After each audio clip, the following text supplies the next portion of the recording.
Okay, let's just dive right in. Here's a question for you. How many Zoom calls globally do you think happen every single week? Wow. That feels almost impossible to count, right? Totally. It's like, where would you even begin? Exactly. And it's not like Zoom is, publishing live stats every minute. So getting a real number takes, oh, well, some estimation. Which is what we're looking at today. We found a source that tries to tackle this using a top-down approach. What does that mean exactly, top-down? It means they start really broad with the biggest possible group, and then they start filtering down based on rules they set. Okay. And interestingly, their starting point and a really core assumption is they focus almost entirely on private sector employees, like office workers. So wait, they're just leaving out personal calls, family chats, catching up with friends, all that. Pretty much, yeah. They state that up front. They kind of assume personal stuff happens more on like WhatsApp or FaceTime. Hmm. Okay, so this number is only about work-related Zoom calls. That's the idea. It gives us a specific slice, but yeah, it's definitely not the whole picture of Zoom usage. Important to remember. Got it. So focusing just on work, they start with what? The total number of employed people worldwide. Yeah, their source puts that around 3 billion people. Okay, 3 billion. Where next? Then the filtering starts. They estimate about 60% of those 3 billion are not in jobs likely needing daily online calls. So you mean like construction, maybe retail, factory work? Exactly. Or maybe government roles, not desk-based, Uh-huh. those sorts of jobs. Okay, so that cuts it down quite a bit. Right. Leaves 40%, which is, what, 1.2 billion people Yeah. in jobs where online meetings might be common? Right, but then they filter again. They estimate about 30% of that group, the 1.2 billion, are actually back in the office full-time. Okay, so doing all their meetings face-to-face, no need for the app, Precisely, so they're taken out of the pool. which leaves roughly 70% of that 1.2 billion, Yep. carry the one. That's about 840 million people who do need some kind of calling app for work regularly. You got it.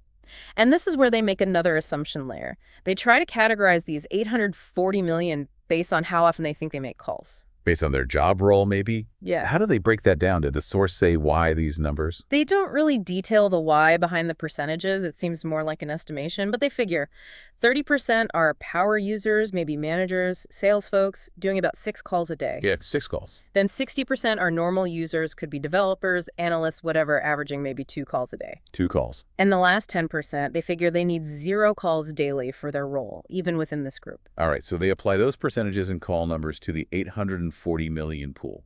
Let me think. 30% of 840 million times 6 calls, plus 60% of 840 million times 2 calls. Exactly. And when you run that calculation, it gives an estimate of about 2.5 billion calls, but that's across all calling apps every day. Whoa. Okay, 2.5 billion daily work calls, all platforms combined, based purely on their role and frequency assumptions. Correct. So how do they get from that massive number down to just Zoom? All right, here comes another really big assumption. They basically say the market's dominated by 4 big players: Zoom, Google Meet, Webex, and Microsoft Teams. Makes sense. Those are the main ones you hear about. And then they assume, now get this, that these 4 split about 92% of the market equally between them. Equally. Yeah. Just split 4 ways, so like 23% each. Mm-hmm. That feels bold.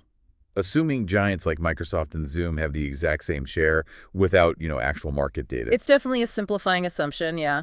Could really swing the final number. Yeah. But using that assumption, they take the 2.5 billion daily calls Across all platforms. and multiply it by Zoom's assumed 23% share. Okay. And the result of that math is? It's around 575 million calls on Yeah. Zoom each day.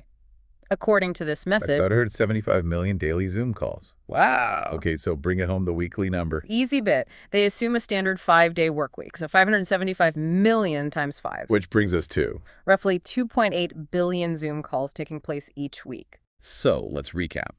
Based on this source's specific top-down method, starting with global employment, filtering out non-desk jobs, filtering out full-time office returns, estimating user types and call frequency, ignoring personal use completely, and crucially, assuming an equal market share split between the big 4.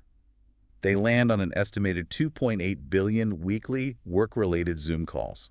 That's the number their model spits out. And, if you use Zoom for work, you're one tiny part of that huge number. It really makes you stop and think, doesn't it? Mm. That figure, 2.8 billion, sounds so precise, but it's built entirely on this specific chain of assumptions from one source. Absolutely. The whole calculation hinges on choices like excluding personal use, those specific user percentages, and maybe most significantly, that equal market share assumption. Yeah, change any one of those significantly, and the final number could look very different. So the provocative thought maybe is, what does it really mean when a metric this huge, one that shapes our perception of remote work, is constructed not from direct data, but from a model built on these specific debatable assumptions? Makes you question how solid that number truly is.